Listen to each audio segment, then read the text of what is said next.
नमस्कार मंडळी. चला आज लहानांपासून मोठ्यांनाही आवडेल असा आवळा प्राश बनवूयात. त्यासाठी मी जवळपास 1 किलो आवळे घेतले. ते स्वच्छ धुवून स्टीम करायला ठेवले. आवळे स्टीम होईपर्यंत मी बेसिक मसाला बनवून घेतला. त्यासाठी 1 छोटा चमचा जिरे, अर्धा चमचा लवंग, अर्धा चमचा काळी मिरी आणि 3 तेजपत्त्याची पाने मस्तपैकी तव्यावर भाजून घेतली. त्यासोबतच भाजलेली बडीशेप आणि 4-5 तुळशीची पानेही टाकली. शेवटी पावशेर गूळ बारीक असा चिरून घेतला. आज शर्वीची आजी आणि बाबा ट्रिपवरून रिटर्न आले होते.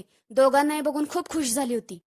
मी काहीतरी बनवतीये म्हटल्यावर लगेच हेल्प करायला आली. माझ्यासोबतच थंड झालेले आवळे सोलायला बसली. आजी बाबांनी ट्रिपवरून आणलेले कपडे, माळा सगळं सगळं घालून बसली होती. पोरांना नवीन काय दिसलं की अजिबात दम धरवत नाही.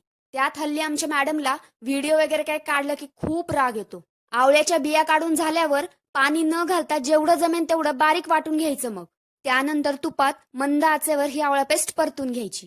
4-5 मिनिटांनंतर मग त्यामध्ये गुळ ऍड करायचा. दोन्ही गोष्टी छान परतून घ्यायच्या. त्यानंतर बनवलेला मसाला छान वाटून मिक्स करायचा. सगळं मिश्रण एकजीव करून घ्यायचं. लागेल तसं तूप पण ऍड करायचं आणि झाला साधा सोप्पा पण हेल्दी असा आवळा प्राश रेडी. आणि काचेच्या बरणीत भरून ठेवायचा. खूप दिवस टिकतो. काय मग या हिवाळ्यात तुम्ही पण ट्राय करून बघणार ना आवळा प्राश?